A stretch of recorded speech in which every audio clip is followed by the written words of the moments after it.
Great, thank you, Roshni. Hello and welcome. Thanks for choosing to join us today for this third and final of the 3 webinars on Empowering Women Leaders series, with today's focus being on resources available for allies to support diverse leadership. I'm Brenda Lammy, Vice President of Professional and Leadership Development at the College. We begin by respectfully acknowledging that we're hosting today from the traditional territories and ancestral lands of the Indigenous, Métis, and Inuit peoples. We invite you to take a moment to reflect on the cultural importance of these lands as we honor those who have walked before us, along with those still to come, and to reaffirming our commitment to forging culturally safe relationships on our pathway towards reconciliation. As many of us are experiencing the 3rd wave of the pandemic, we would like to thank all the dedicated college members, health workers, industry partners, and leaders who are working diligently to manage and lead through COVID-19. Before turning over the hosting duties to Kelly, I'd like to take this opportunity to mention that this upcoming Thursday, the college is hosting a campfire chat with Dr. Jackie Schleifer-Taylor, who is the interim CEO at London Health Sciences in London, Ontario. The focus of this intimate one-on-one dialogue is Resilience is Not Enough, Women's Leadership, Equity, Diversity, and Inclusion, and Leading in the Pandemic. I had the great pleasure to moderate a panel in which Jackie sat just over a year ago, and if you haven't had the opportunity to hear her speak and share her perspective, I strongly encourage you to check out the webinar. The link to find out more and register is being added to the chat box. And it's my pleasure to now invite Kelly Grimes, the Executive Director at the Canadian Health Leadership Network, to introduce today's speaker. Kelly? Thanks. Thank you, Brenda, and welcome all. I'm very honored to introduce again the work that Dr. Ivy Beaujeu and her team have done. And briefly, Ivy is the University of Ottawa Chair in Gender Diversity in the Professions and founded the Canadian Health Workforce Network. She's joined today by graduate student Ruth Ducati. Ivy and Ruth will explore the tools and resources available for allies to support diverse leadership, as Brenda mentioned. So a few housekeeping details before I turn it over to Ivy. As per usual, this Zoom webinar will run 1 hour in length. The presentation will be 45 minutes with a Q&A in the last 15 minutes. The link for the recording of this webinar will be sent out to registered participants shortly following the session. If our voices are not loud enough, please let us know in the chat box. And as our speakers are presenting, as Roshni mentioned, we encourage you to type in your questions in the Q&A box, and we will respond during the last 15 minutes of the webinar. You'll be able to see all the questions asked, and if there's any question you really want answered, click on the thumbs up to move that question higher in the queue. And of course, use chat box always for your comments. So that's it for me, and over to Ivy and Ruth. That's wonderful. Thanks so much, Kelly and Brenda, for those introductions. And I really appreciate the opportunity to engage with all the folks at the Canadian Health Leadership Network, Canadian College of Health Leaders, and the Leads Collaborative. So I'm pleased to be presenting in partnership with Ruth, who's really done the lion's share of pulling together these slides and elements of the toolkit. And so as you will come to see, the toolkit is full of promising or leading practices, or as our Indigenous leaders have said, wise practices. They're curated for those encouraged to play a substantial role in challenging inequitable structures, such as settler colonialism, racism, sexism, affecting health leadership more broadly. So the creation of this ally toolkit has been a collaborative effort between myself and Ruth. It was inspired by one of our team members, Jamie Lundeen, and our team members, Billy Jane Hermisura, and who was on our first webinar, and Yvonne James have all contributed to that.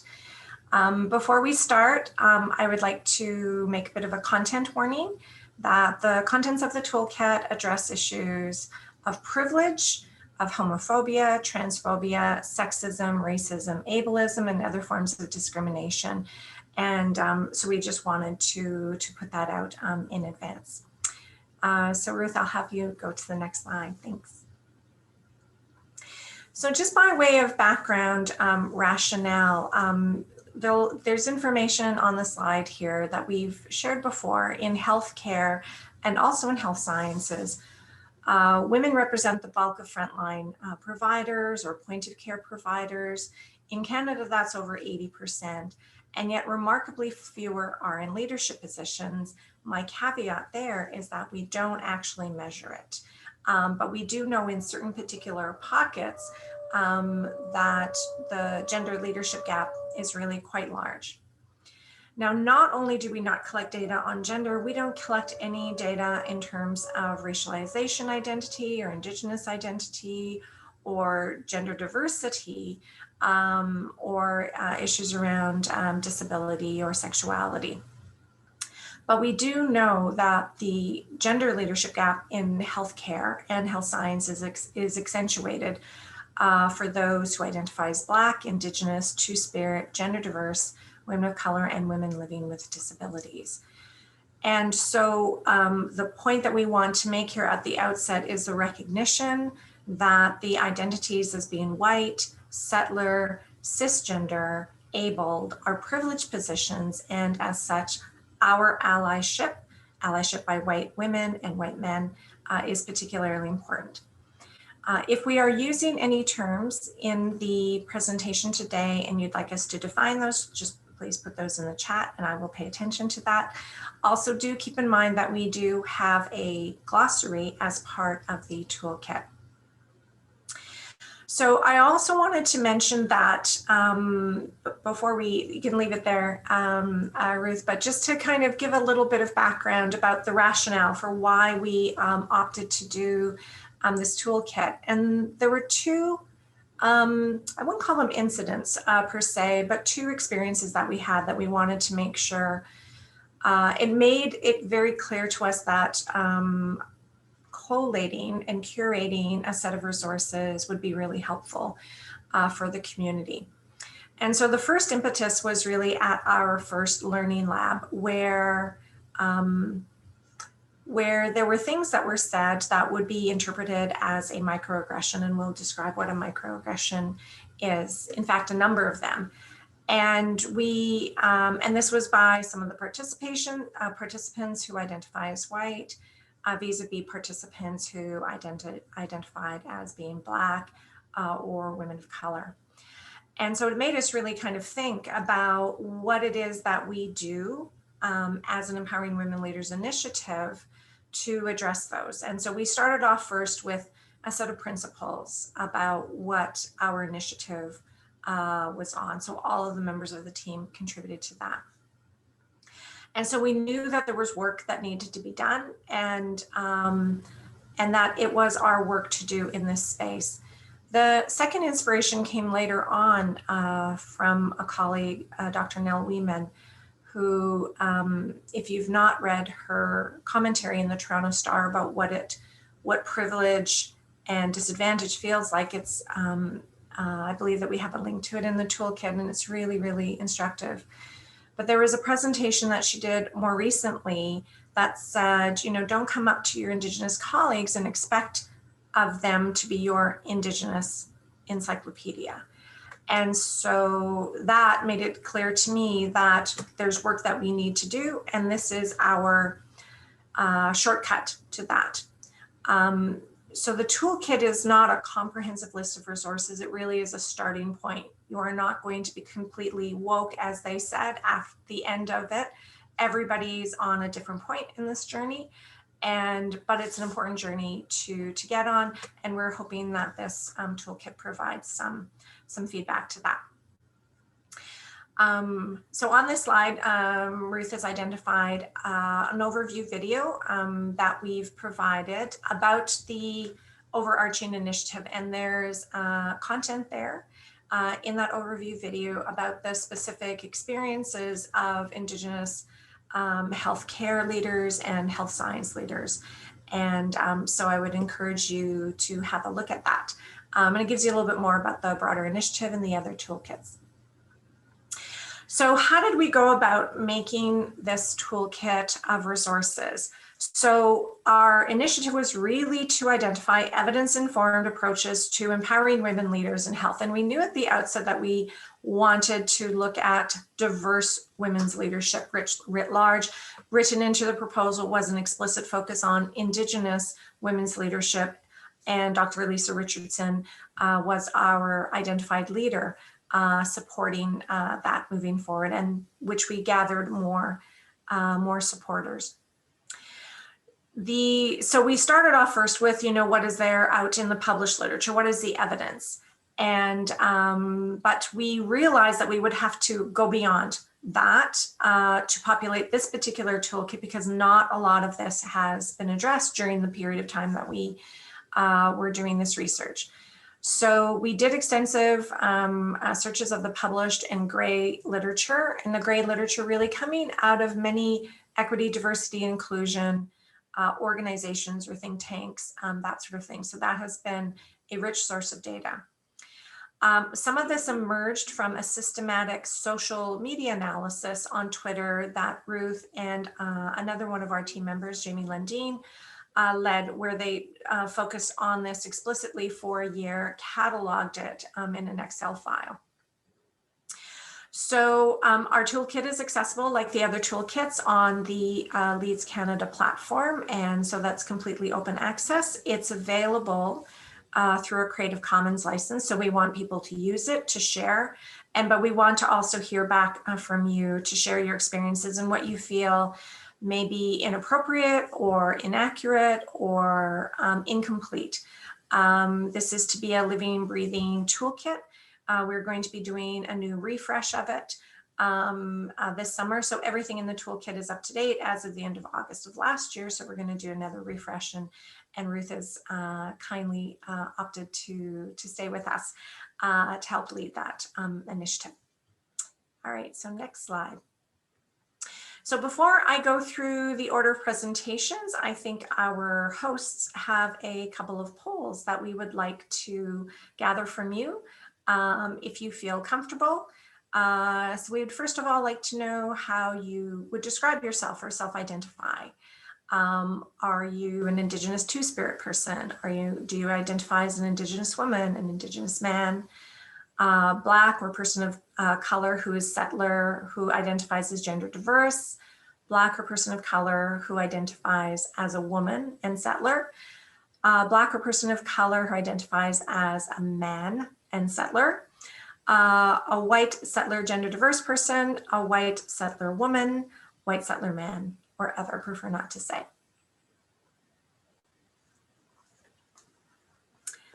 So that's great. Okay, it's very good to know. So we've got a number of white settler women. That's our largest category. And then I think that we have Black or person of color settler women. Okay, those are our two categories, and others, yeah, absolutely prefer not to. Okay, our second poll is just for us to try to get a sense as to whether or not, what sort of healthcare setting you're working in. Is it institutional setting, as in a hospital or long-term care? Are you in more of a community setting, community health center, social services, primary care, or are you in the health sciences? So those are our three categories. Okay, excellent. So largely healthcare, largely institutional, and then community. Excellent. So this is very, very helpful for us to know. So the order that the presentation will be going through today is an explanation of allyship and privilege, bias, microaggressions, and tokenism. We're going to explain those concepts and what they mean.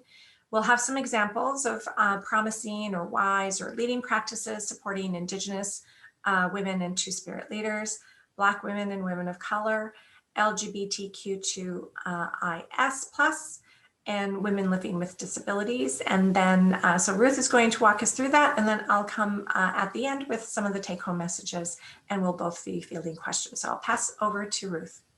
Perfect. Thank you so much, Ivy, for setting the stage. So of course, I want to start this presentation by speaking about allyship. Allyship is not an identity. It is a lifelong process of building relationships based on trust, consistency, and accountability with marginalized individuals and groups of people. And as an ally, you recognize that you transfer the benefits of your privilege to those who lack it. You amplify the voices of the oppressed before your own. You stand up even when you feel scared, uncomfortable, or awkward. You own up to your mistakes, and you understand that your education is up to you and no one else.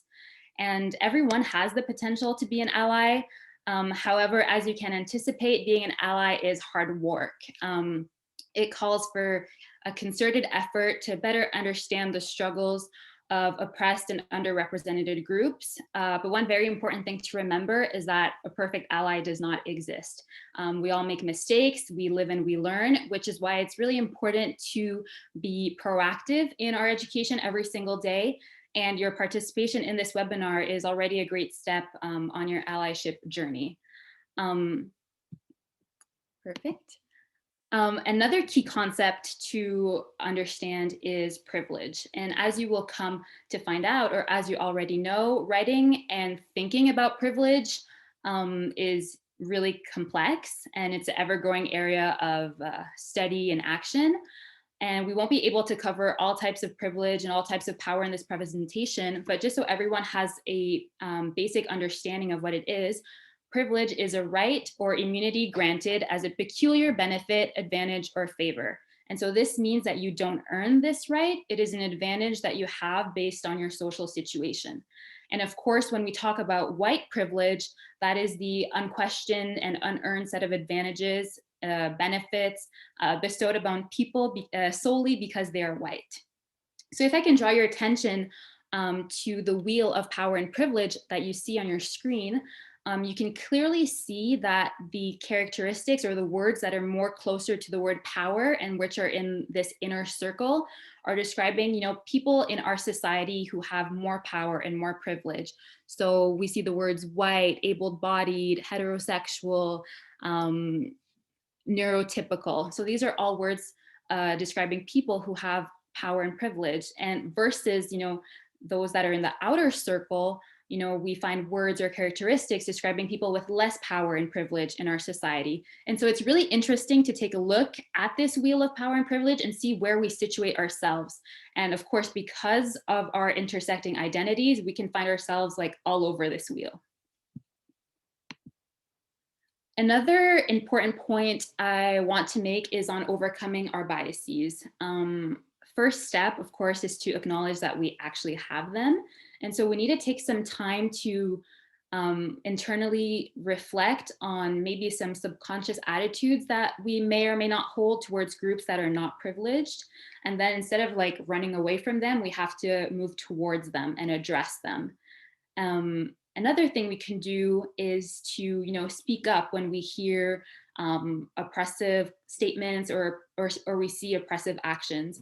And so we need to develop the courage to, speak out against such statements or actions, even if the perpetrator, for example, is someone who we love and care about. So microaggressions, Ivy touched on this a little bit previously. Microaggressions are the commonplace verbal or behavioral indignities which communicate hostile, derogatory, or negative slights or insults. So these can be subtle, dismissive looks, gestures, tones, and they can be related to race, Indigenous status, gender, sexuality, ability, and other systemic inequalities. And sometimes these comments and or looks can be extremely, extremely subtle, which make them really hard to catch. And sometimes they might even be said unconsciously. And so to visualize a little bit what a microaggression could be, you could picture the following scenario. Let's say a woman colleague of yours tells you that she's been selected for a leadership role in the Canadian Headache Society.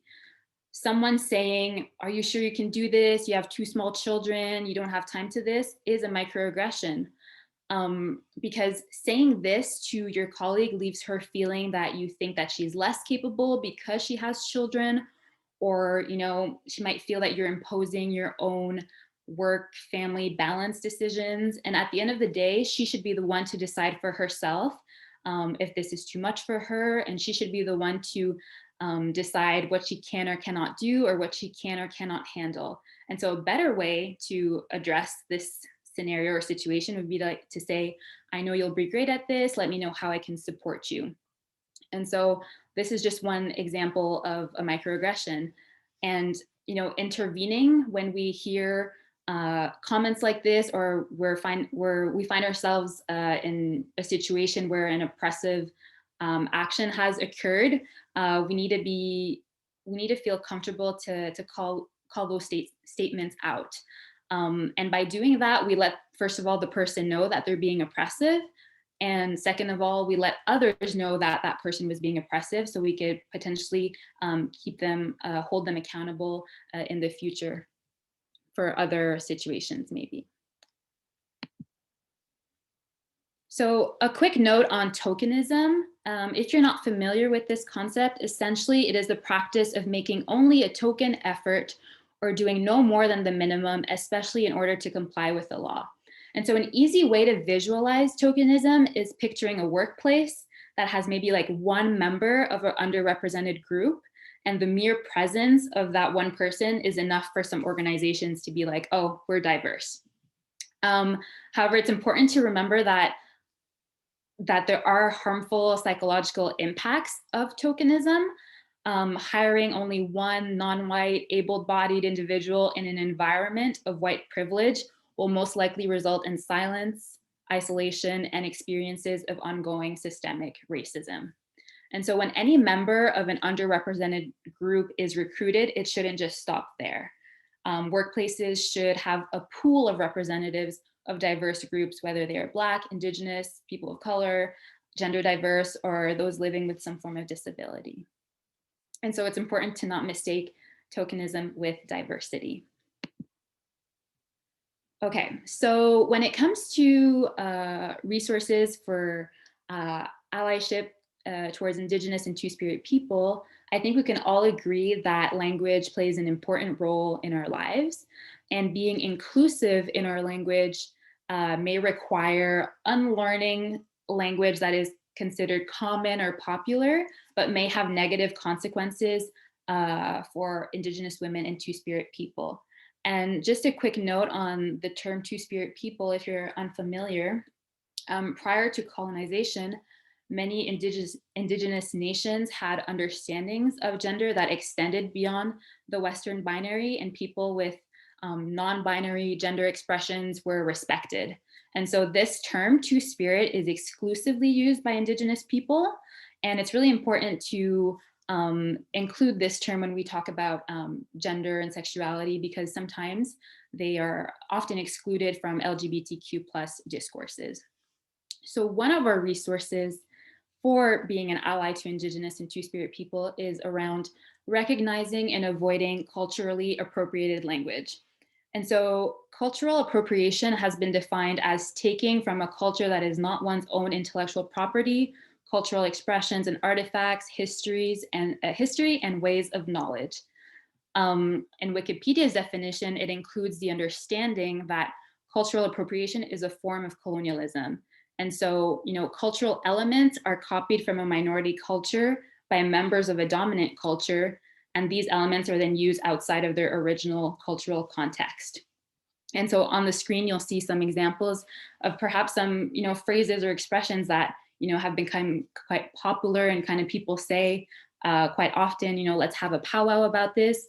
So instead of saying that, let's say, you know, let's meet about this. And so it's important to be kind of aware of maybe other expressions such as these ones that we kind of use very commonly in our day-to-day language.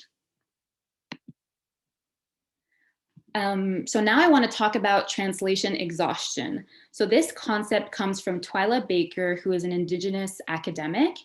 And after having various discussions with other Indigenous colleagues, she put voice to a feeling that many, if not all, have been experiencing at multiple points in their leadership journeys. And so she defines translation exhaustion as being the idea that Indigenous people engaging with the larger population on a given subject or topic related to bias must first set the stage in terms of historical context all the way to current day state affairs before even addressing said topic of bias over and over again due to the lack of education the listener has. So this is really important for us as individuals who want to be allies to know about. when we're having a conversation about a given subject with a member of an underrepresented group, it's important for us to kind of have already the backstory, the background, the context, so we could start engaging right away and not rely on that person to kind of give us that background and that context. And so this happens so much that it becomes a relief for members of underrepresented groups, and here in this case, our Indigenous colleagues, to like come across someone that already speaks the language, and they can, start engaging and talking right away. So I thought that was a really interesting notion to be aware of. Another resource that we have is on, wise practices that address the TRC's recommendations in healthcare. And these were written by Lisa Richardson and Tracy Murphy with the Healthcare Can Indigenous Health Steering Committee. And so they provide some wise practices that can guide leaders in, integrating the TRC's recommendation in their work. And so you'll see a couple on the screen. I won't go through all of them, but the last one being, enhancing the journey of Indigenous clients through the practice of trauma-informed care and programs such as Indigenous navigators, access to traditional foods and healing practices, support from elders, and land-based healing. And so if you're interested of reading more about these wise practices, you can find the rest of them in our toolkit.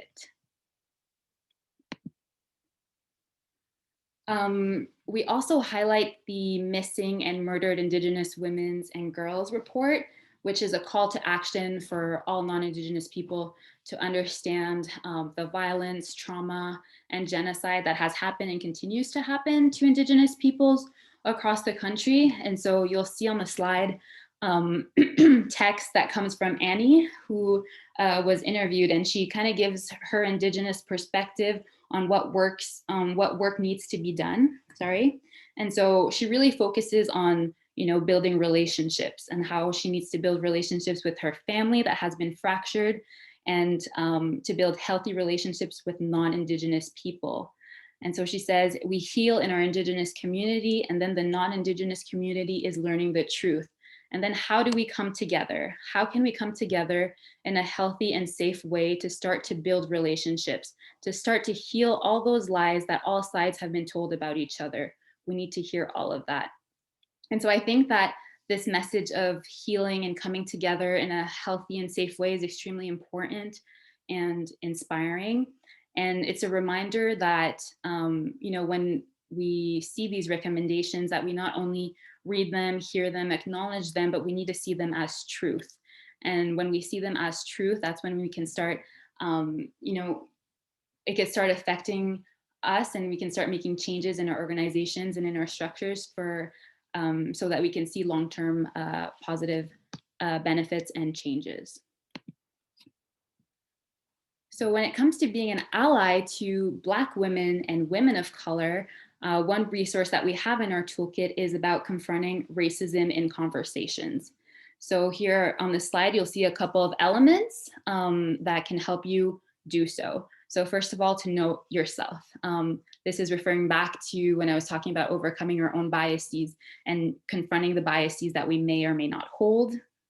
We can educate ourselves so that, when it's time to confront racism, we know history, we know facts.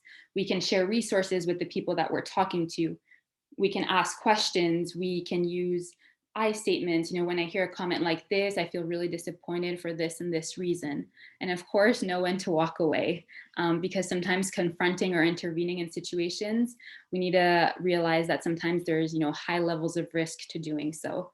And when you have the desire and you want to confront racism in conversations, there's other elements to keep in mind that are important. Is the timing right? Should I do it now or later? Or should I come back when I'm less flustered? Or should I go learn some more and then come back with some facts? Like, what's the environment? Who am I talking to? Is this a stranger, a coworker? Who else is around? What are my motivations to respond? What are my intentions? And so, of course, how you respond each time is based on, all of these elements, and of course, how you're feeling. And just a reminder, confronting or, intervening or being an active bystander, as we call them, can be can trigger or spur a lot of emotions. And so it's really important to, if you have a confrontational moment, to, check in with a friend, vent, ask for help, and to always, always, always remember safety. And so please be safe and brave.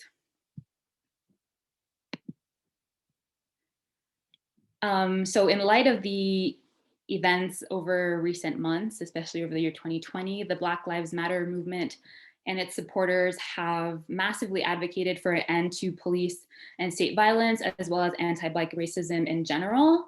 And so I think everyone is aware of the thousands of powerful protests that have occurred across the world, gathering everyone who has committed in recognizing and condemning anti-Black racism, systemic racism, and to honor, of course, the many Black lives that were taken too soon by police brutality. And in Canada, the Black Lives Matter organization has a platform where Black communities can, come together and dismantle all forms of anti-Black racism, liberate Blackness, support Black healing, affirm Black existence, and create freedom to love and self-determine. And so if you visit their platform, you'll find many resources available for Black communities, including, African, Caribbean, Afro-Indigenous, migrant, queer, trans, and disabled Black communities, as well as you'll find many resources on how to support the Black Lives Matter movement. And there's many ways that you can do so on social media, supporting organizations, petitions, and so many more. And when I look back on my own personal experiences, I quickly become thankful for those who took the time to be my ally. And oftentimes my allies have been the ones who have kept me going. And they're the ones that remind me to keep fighting the good fight, even though I'm exhausted at times. And so we encourage you to go take a look at this platform. Now I wish to speak about Black women and women of color in healthcare. On this slide, you'll see a list of some of the issues women of color face. Bias, lack of diversity, lack of representation, lack of supportive and sometimes hostile work environments, obstacles within medical education, social isolation, barriers to promotion and advancement, erosion of mental health, and racial assault from patients. And there are many, many more. And all these elements on this list are so true, and they are all facts. Black women and women of color are largely absent from leadership positions and are often streamlined into areas that are more physically demanding and strenuous. But beyond these physical challenges and visibility, they are subjected to microaggressions that we talked about earlier, and racism from patients, colleagues, and superiors. So as an ally or as a potential ally, it's really important to be aware of their realities. And these are just some words describing what they face. And now, if I can draw your attention to the picture on the slide, this is of Dr. Chika Stacy Oriwa. She started her first year of her medical program identifying as the only Black female in her first year of medical school among a class of 259. And so this has compelled her to be proactive in the mentorship of racialized youth. And so she challenges the narrative of what a doctor looks like through poetry, and her first slam poetry called Women Black is a powerful video to watch, and we encourage you to go find it on YouTube. And so she dedicates this video and many more to all the Black female physicians who have come before her and those who will most surely follow. So moving on to a couple of resources we have for being an ally to LGBTQ2S+ people. So one of them is about tips on intervening on a homophobic, biphobic, or transphobic attack. And so it's really important to call out homophobia, biphobia, or transphobia when you see it. So what are some ways that you can intervene? So first of all, you can name hurtful jokes and share the impact that that joke has had. If someone makes a comment or a joke that's inappropriate or demeaning to homosexuals, for example, you can say, hey, what you said wasn't cool, was it funny, and it hurt a lot of people, and then you give more explanations. So that's one way to intervene. And something to, you can remember is that you could always be, soft on the person, but hard on the issue. Another way that you can intervene is by relating to your own personal allyship journey. You can say something like, hey, you know, there was a time where I used to think that way too, but since then I've learned this, this, and this. So that may also be another way that you may be comfortable in intervening. And you can also relate to the experience, but not the tactic. So for example, if someone adds the popular phrase that I hear often, unfortunately, is like, no homo after something's being said. Well, you can respond, you know, it's, you know, I understand that you don't want people to treat you like something that you're not, which is validating their feelings. But saying no homo isn't really the best thing to say because there's absolutely nothing wrong with being gay, which is challenging their tactic. And so these are some ways that you can intervene. And in our toolkit, there are other ways. And you can find the one where you feel most comfortable, and then you can start applying those whenever you see either homophobia, biphobia, or transphobia. So this next resource is about counteracting gender stereotypes at work. So there's a podcast called There's More to Gender Than Man and Women. Lily Zhang, who is a diversity consultant and researcher, talks about what she's learned from studying the workplace experiences of people who identify as trans, non-binary, gender fluid, butch, or gender diverse in any other way. And she describes that, you know, research shows that people who don't conform to the gender binary are often mistreated by their colleagues, their managers, or HR. And some even get fired, demoted, or shut out of the labor market altogether. And so if fewer people thought gender was restricted to man and women, there would be less discrimination and we could all express ourselves however we want to. And so this resource just shows us actual evidence, actual research, and should encourage and motivate us who want to be allies to be more respectful and more supportive of our gender diverse colleagues. Again, reiterating the importance of language. Inclusive leadership requires that we learn new vocabularies so as to not inadvertently exclude those who do not conform to a binary gender and a heteronormative background. And so again, with the idea that language is powerful, and you know, talking about sexuality and gender expression can leave us feeling nervous as we try our best not to say the wrong thing. And I've been there as well, but you know, our toolkit has resources that can help you make, you know, those conversations a little easier and help you acquire the language you need to be as respectful and accurate as possible. But also important to remember that vocabulary in this area can evolve rapidly and definitions can vary across communities and individuals.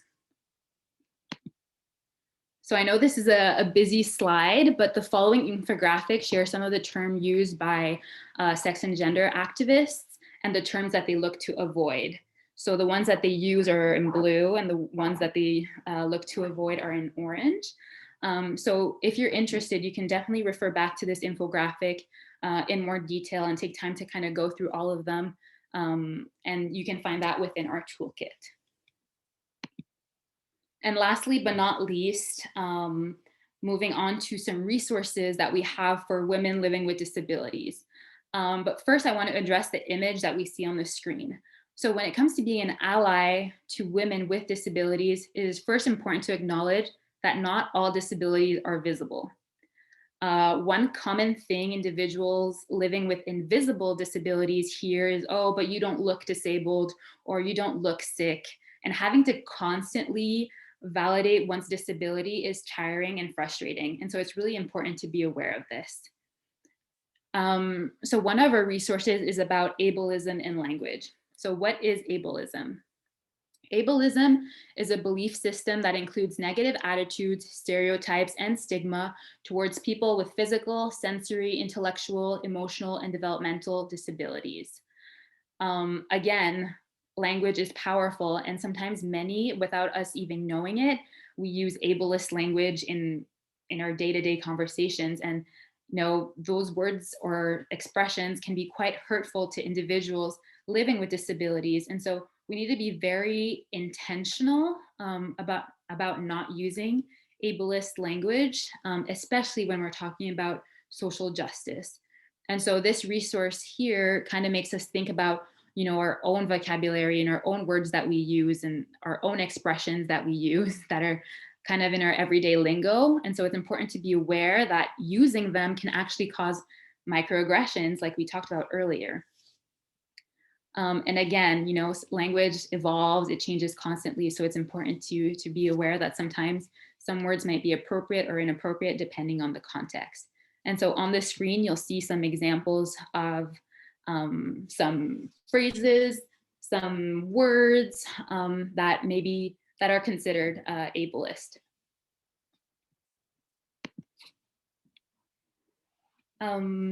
Another resource that we have is on 5 tips on how to be a disability ally.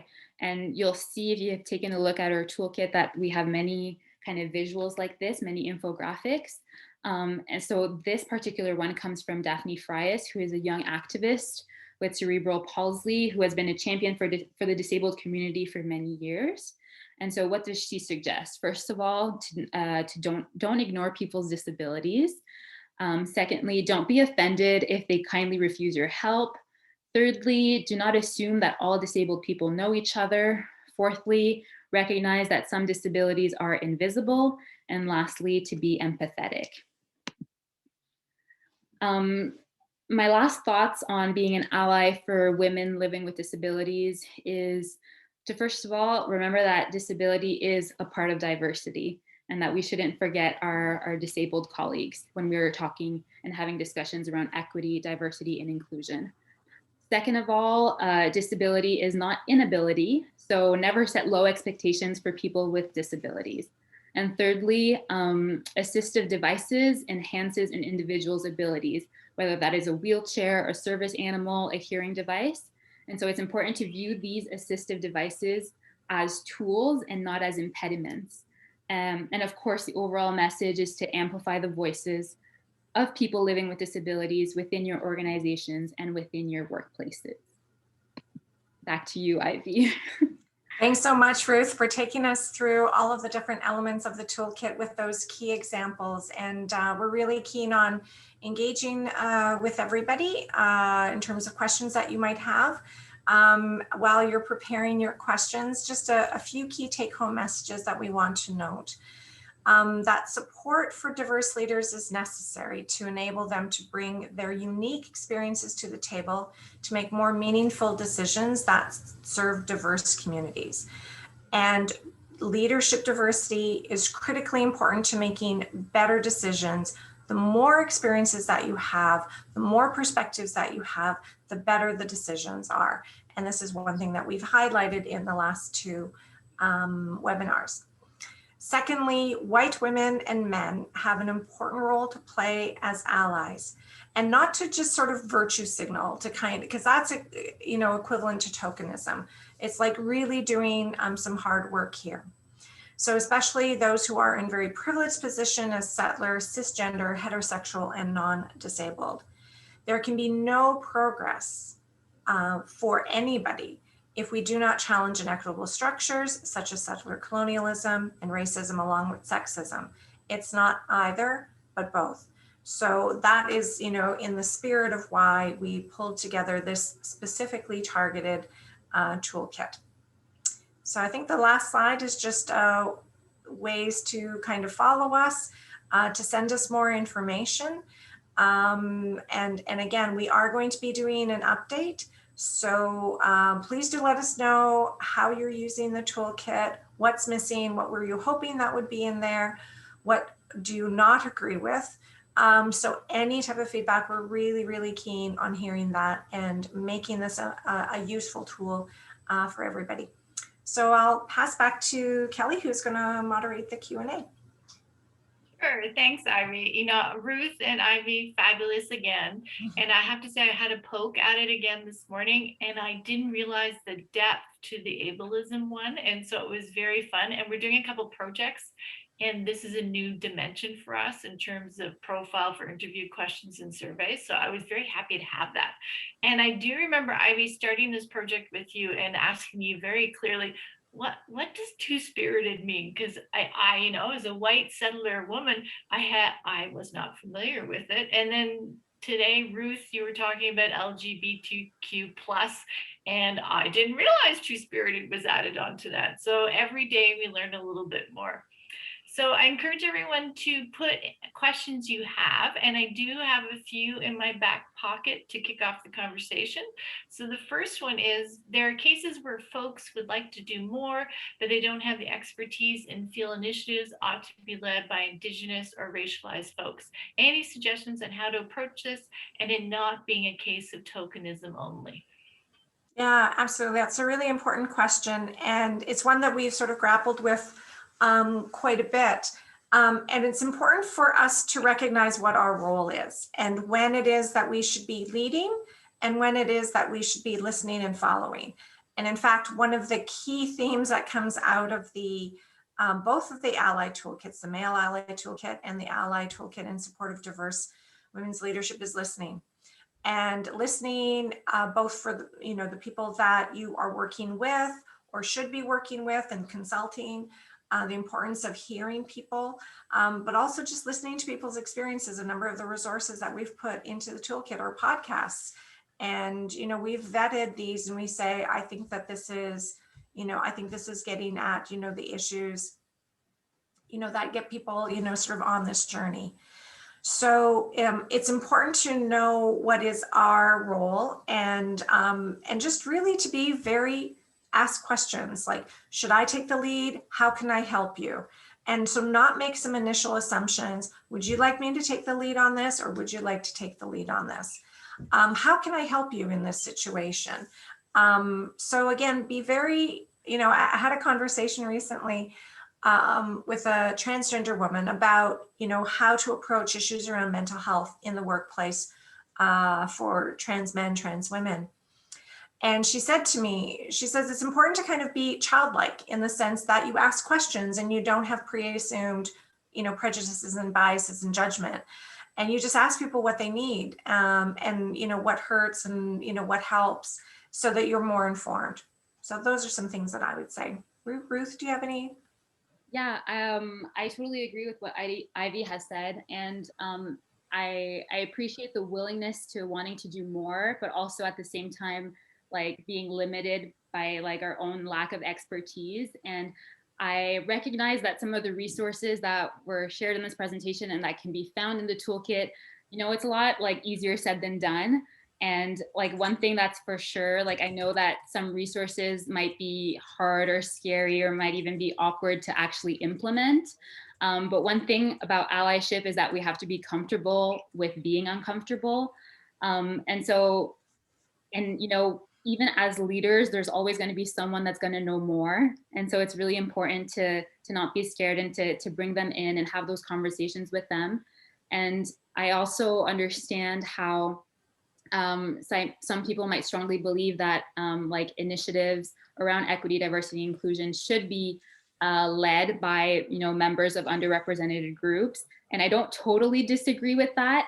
The only like warning I would give is that when these initiatives are put on the shoulders of like marginalized groups, I like worry about like the emotional labor that comes with that, and I worry about the pressure and the isolation. And so I think it should very much be like Ivy was saying, like asking those questions, how can I help you? And it should be kind of that collaboration where, perhaps it could be led by those underrepresented groups, but very strongly supported by their white colleagues, for example. And I just think about like the translation exhaustion that we mentioned earlier, that, it's important for those that want to be allies to kind of do that research, to have that background, so that when they come together to do this initiative and kind of take off with that they can start engaging right away and not have like the members of that marginalized group having to kind of, give all that background like we mentioned. So I definitely think it can be a collaboration between both. Both very good practical tools and tips. So thank you for that. At our last webinar, we had a really good conversation with Bill Thal about understanding privilege and our own biases. And Ruth, you presented the wheel of power and privilege. So any suggestions? So you look at the wheel, how do you then take steps to better understand the biases that you're bringing in conversation? Because I think we're so unaware of it. And you guys are so good about getting us in your survey question, asking us to understand that, you know, that I'm a white settler woman coming from that perspective. So any insights on that? That's a good question. I think you bring a good point. There are a lot of people still that might be unaware of the privileges that they hold. And so I think an important step is to kind of get that awareness and to and have those, like, first of all, those difficult conversations with yourself, and then to do that, get that education and to do the work and to learn all about this. And then not only just like, you know, not just like reading about marginalized experiences once you've like discovered of your own privilege, but supporting what you've learned with action, because it's good and well to know about the experiences of marginalized individuals, but let's say if you're reading about anti-racism, that doesn't make you anti-racist. The same way that if I'm reading a book about mountain climbing, that doesn't make me a mountain climber. And so it's really important to, you know, get that awareness and then do that research and get that education and then support that with like action. And so I know it's like easier said than done, but yeah, I guess doing that first initial kind of self-reflection to kind of find figure out what kind of privileges that you feel that you get that starts there. Yeah, if I could augment what Ruth has just said, it's so well played. It's really, really important that this takes practice. And you're probably going to make mistakes, just like when you're learning any type of task, you're going to make mistakes, learn from those mistakes, but you have to practice. You have to role play, you know, how to intervene, how to be a bystander, because we are socialized into freezing when something offensive has been said. And so you have to go against all that socialization to be polite, you know, to not, you know, confront people. And so we talk about, you know, how you go about doing that in a way that is self-protective and not confrontational, but still gets the point across. And you know, Ruth made some really, really good examples about how you focus on what has been said and not the person. You know, so you say what you've said could be construed as being really offensive by somebody from this group. You probably didn't mean that. So you give somebody an out and you go, oh my God, yeah, my bad. You know, I'll do better next time. So, but you've made the message. I mean, that's a lot of emotional energy to kind of figure out how to do that. So we recognize that, but at the same time, that's really important. Practice. Perfect. You froze a little bit there, Ivy, Oh, but now okay. we're going. So this conversation has got the Q&A going.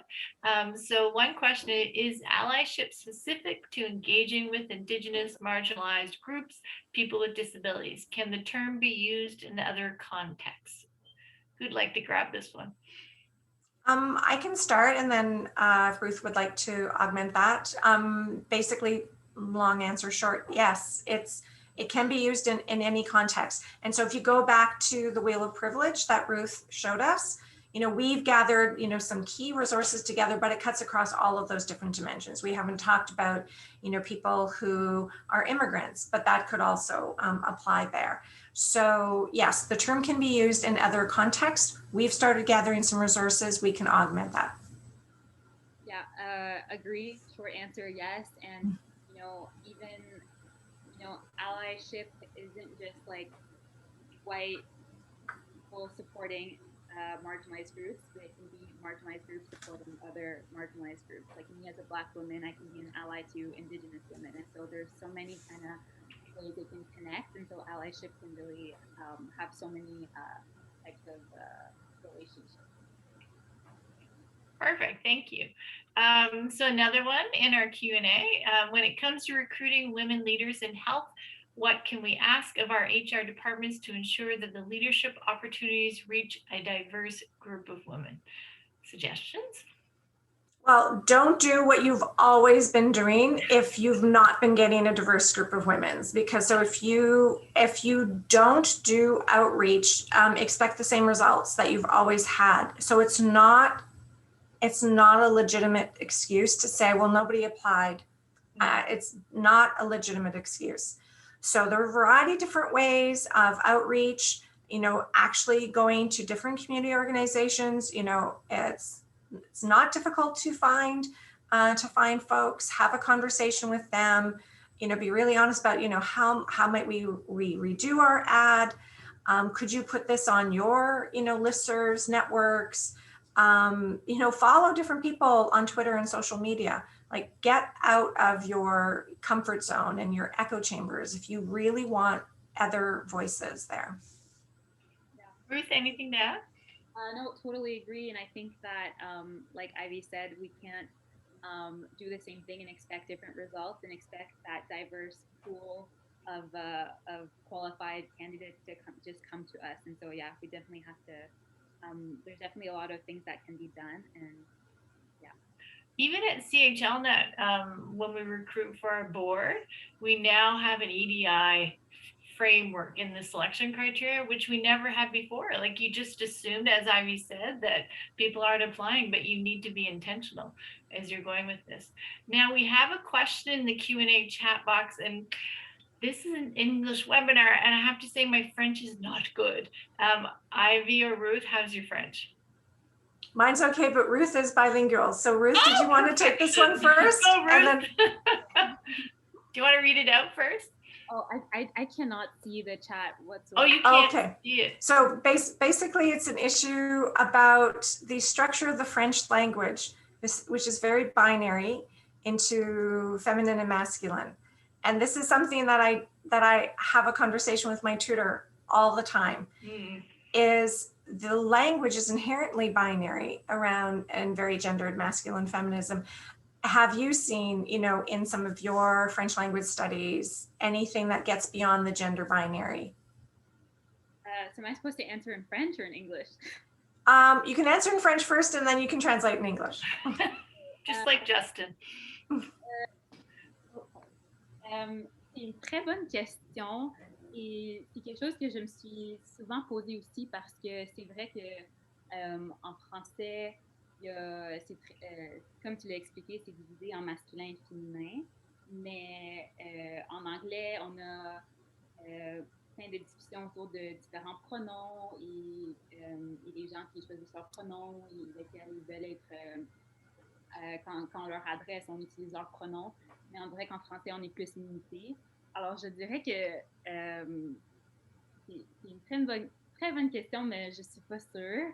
So I'm going to go to English because I'm not quite sure, but I was just like reiterating the fact that, yeah, in French, it is kind of like that division of like feminine, masculine, whereas in English, we have, it feels like it's so much more open, and we have, people, choosing their different pronouns, and it's kind of, there's like more options in that way in the language that it provides, so that we can, address people the way that they want to be addressed or identify them the way that they want to be identified. And so, yeah, I don't know, I'm kind of well, but as you also noted, Ruth, I mean, language is changing all the time, like it's learning. And so we use now there, even though it's not plural, but there is a non-binary gender pronoun. So we ask people, he, she, or there. And so I've, posed these questions, to folks at translations at the University of Ottawa as to whether or not we would be using that. So I think it's important. And also another example, how language has been evolving is when I first sat on the Gender, Sex and Health Committee at the Canadian Institute of Health Research, we were using the term sexe biologique et sexe social for sex and gender, whereas now we use a genre, so that really wasn't being used before. So that's new, right? So language evolves, and I'm hoping, that at some point we can get rid of the masculine and feminine, because that would be so much easier, because I could just use le all of the time instead of trying to figure these things out. It's an important question. Thanks, Sylvie. Yeah, very important. And I know Brenda began this with the territory acknowledgement. Maybe to Ivy or Ruth, is there a centralized place? People want to do this now. Is there a centralized place where people can go to get the right wording for this? Well, not so much the right wording, but really understanding where you are, like the territory that you're in. And, you know, there are websites, you know your treaty, like, are you in treaty territory or not in treaty territory? If you are in treaty territory, understand what that treaty said. If you're in territory that isn't, then it's unceded, right? And Ottawa is basically unceded territory. Look to see what other organizations have said, design something, you know, that's comfortable for you, consult. You know, having an Indigenous elder or advisor to your organization, but not for free, because they bring, you know, important value added knowledge. But yes, that would be some suggestions that I would make. All good. Anything to add, Ruth? No, everything she said was good. So sadly, we're out of time again. It feels like these go by in 5 seconds. So again, thank you, Ruth and Ivy. It was a really good presentation. And I encourage everyone who's listening in to go to the Leeds Canada Community for Practice. If you walk away after this or virtually go away after this and forget, the instructions are on both the CHLNet and Leeds Canada website. So have a poke, it's really good stuff. And lastly, a reminder that these webinars count for one maintenance of certification requirement for the Canadian College of Health Leaders if you are a member. So thank you everyone again, and have a good week.